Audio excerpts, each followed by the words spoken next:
I was about 7, 8 years old, and I should go to this summer camp. It was called Grand Avenue. And during this summer camp, we would have trips, go to different places. But sometimes we would like walk around the neighborhood just to get out the class. It was too hot. And we used to come around a certain neighborhood, a certain area by Grand Avenue, and that it used to smell like rotten eggs. I'm not talking about just normal. I'm talking about 1,000 rotten eggs, like spoiled meat, spoiled guts, whatever. It was like that, and I realized that smell has been around for a long time. When me and the kids used to be around walking, following our chaperone, we would ask them like, why is this like, what smells like, what happened around here, And we would come across a place where it was fenced off. As the place was fenced off, we would see like rubble, and like it used to be an apartment. It used to be an apartment where this place was at, but it was torn down. Actually, this is the place that I was talking about right here. It's not this place. This was actually built, like this is new, but way before this, it was actually another apartment building here back in the early 90s, and that was torn down. So we happened just to be around looking at stuff like, what's that smell? And I asked the chaperone guy, like, what does this smell like? What's going on here? And he said that there used to be a guy here that used to eat people in one of these apartment buildings, and they tore it down. And we were like, well, where's this guy at? Apparently he was locked up. I think maybe a year, 2 years later, someone killed him in prison. And his name was actually Jeffrey Dahmer. And I'm like, And I realized that at times people will make jokes about Milwaukee, like, oh, that's Dahmer City or Dahmerville, whatever. And I didn't understand that until I really did my research later on in life, like what type of guy, what type of man he was. And I was like, whoa, this is like totally weird, that a person would do such a thing. And it kind of put Milwaukee on the map. But every time I would walk this area, what's this, 25th and Kilbourne, I would walk this area, and right in this area, whatever, we used to just be like holding our nose, just like running past it because we just couldn't deal with it no more. And even though the smell is not here, apparently it used to just stink for years. The smell would not leave for years. Now it's okay, like it's all fine now. I haven't been in this area for about, I don't know, maybe 10 years basically. But I just happened to come by and just stop by just to shoot this. But I wanted to just tell you that short story because when I was 17 years old, I met someone that was just like him. If you want to find out more, I put it on the description link. It's called My Story, and how I met someone that was just like him. Not sure when it comes to cannibalism. I'm not sure about that, but it was someone that was just like him, honestly. And the reason why I'm telling you this stuff because we may have friends, or we may have things that are like snakes in the garden.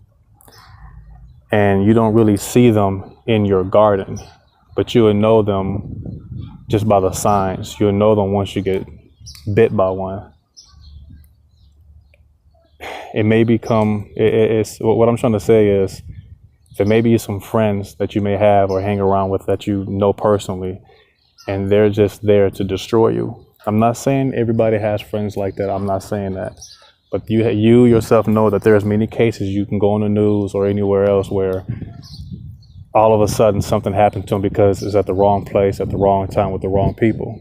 And especially if you know someone that is doing things that they're not supposed to be doing and you're becoming a part of that, you're just as bad as them. And you've probably been warned to just leave this person alone, and you decide not to. And that's where it's going to hurt you the most at, because you should have listened. You should have just took the heed. That was a warning. Sometimes we do what we want to do, in which it gets us in trouble, but our Father is merciful.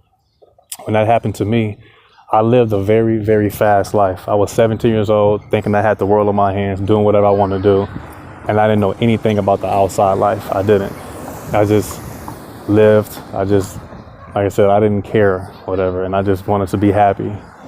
And I realized that I picked happiness over heaven, and I was on the verge of going straight to hell. And I didn't realize none of that stuff until I called out to him. I called out to God for him to save me, because I didn't know what I was doing. A fast life, you live fast, you're gonna die fast. That's just it. That's just how it is. And I don't want to like go over the time limit right now on this phone, but just want you guys to really be careful. And sometimes we may forget about the basic things of life. You know, be careful who you hang around with, be careful what you do. And these things that we have been taught as kids, but sometimes as adults, we maybe just look past it or ignore it. But right now, we really have to like really think about our lives and make sure that we have to crush every snake that's in our garden. Our garden represents our life, our ministry. We have to really crush it, because if we don't crush it, we're going to get bit, and it can be fatal. We can really be fatal.